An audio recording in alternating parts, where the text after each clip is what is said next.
বন্ধুরা, রোনালদোর তিনটি সবথেকে খারাপ অভ্যাস যা এতদিন সে আমাদের থেকে লুকিয়ে রেখেছিল। প্রথম দুইটা অভ্যাস তো মেনে নেওয়া যায়, কিন্তু শেষেরটা শুনলে হয়তো আপনিও অবাক হয়ে যাবেন। কিন্তু সেই খারাপ অভ্যাসগুলো কি সেটা জানতে হলে আজকের ভিডিওটি সম্পূর্ণ দেখুন।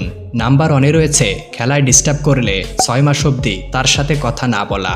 বন্ধুরা, আমরা সবাই জানি যে ক্রিস্টিয়ানো রোনালদো সবথেকে মহান খেলোয়াড়দের মধ্যে একজন, কিন্তু সেই একজন হতে গিয়ে তার একটা বদ অভ্যাস গড়ে উঠেছে। আর সেটা হলো, কেউ যদি তার প্র্যাকটিসের মাঝখানে তাকে ডিস্টার্ব করেন তাহলে তিনি তার উপর খুব রেগে যান এবং আগামী 6 মাস অবধি তার সাথে কোনো কথা বলেন না। নাম্বার 2 হলো নতুন নতুন গাড়ি কেনা। আপনারা হয়তো ভাবছেন যে নতুন গাড়ি কেনায় আবার খারাপ অভ্যাসের কি আছে। নিশ্চয়ই আমিও ভাবছি যে নতুন গাড়ি কেনায় খারাপ অভ্যাসের কিছুই নেই, কিন্তু রোনালদোর ক্ষেত্রে এটা সম্পূর্ণ আলাদা।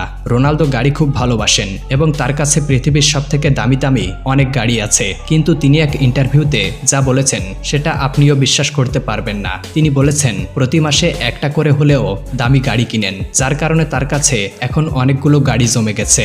বন্ধুরা, নাম্বার 3 জিনিসটি দেখার আগে আপনি যদি রোনালদোর একজন সত্যিকারের ফ্যান হয়ে থাকেন তাহলে ভিডিওতে লাইক করে চ্যানেলটি সাবস্ক্রাইব করে দিন, আর কমেন্টসে অবশ্যই CR7 লিখে যাবেন।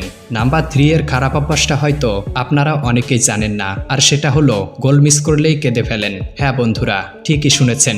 রোনালদো ছোটবেলা থেকেই ছোট ব্যাপার নিয়ে কেঁদে ফেলতেন। মানে ধরুন, খেলার সময় রোনালদো তার সাথী খেলোয়াড়দের বল পাস করলো গোল করার জন্য, কিন্তু তারা গোলটি মিস করলেন, আর এসব কারণে রোনালদো কেঁদে ফেলতো।